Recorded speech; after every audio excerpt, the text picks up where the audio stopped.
Pag-usapan pa natin ang takbo para sa West Philippine Sea. Kasama si Mobile Journal, Marymon Reyes.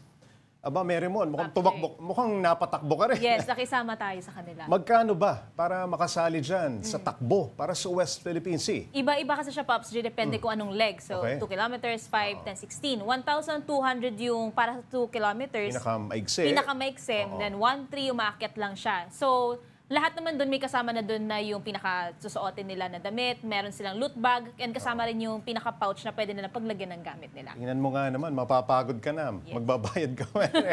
Pero For for a good cause naman to. For Yes, good Pops, cause may naman. Okay. statement naman. Nasabi ba ng mga organizers kung magkano ang nalikom dito sa fund run na ito? At saan specifically gagamitin para labanan yung sinasabi nilang fake news? Nabanggit ko, may mga pahayag na sinasabi sa research. For Yes, research, Jay. okay. Yes. Paano specifically gagamitin yung pondo?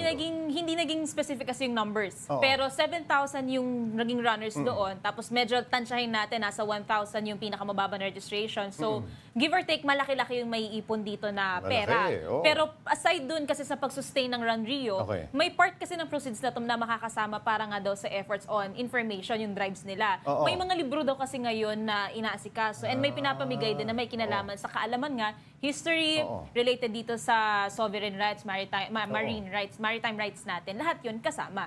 And pinag-aaralan pa nila sa ngayon kung ano pa raw yung maitutulong ng proceeds na ito sa Philippine Coast Guards. Plus, yung nabanggit nga ni Commodore Tariela, para nga sa maritime scientists natin, marine scientists natin. Nakita natin dun sa iyong report, no, dun sa video mo, may mga opisyal na dumala Yes, rin dito Officer. sa fund run, no? Pati mga senador. Yes. Saang leg sila mga sumali? Si Commodore Tariela Oh. at si Senator Francis Tolentino, sabay kasi silang tumakbo din doon, Okay. kasama yung iba pang members. Actually, may mga nauna ng tumakbo na Okay. from Philippine Coast Guards. Medyo naghati-hati sila. So doon sila sa 5-kilometer leg tumakbo. Aba, mahaba-haba rin. Mahaba-haba rin, Pops Oo. Jay. Pero walang palya, natapos nila yung takbo.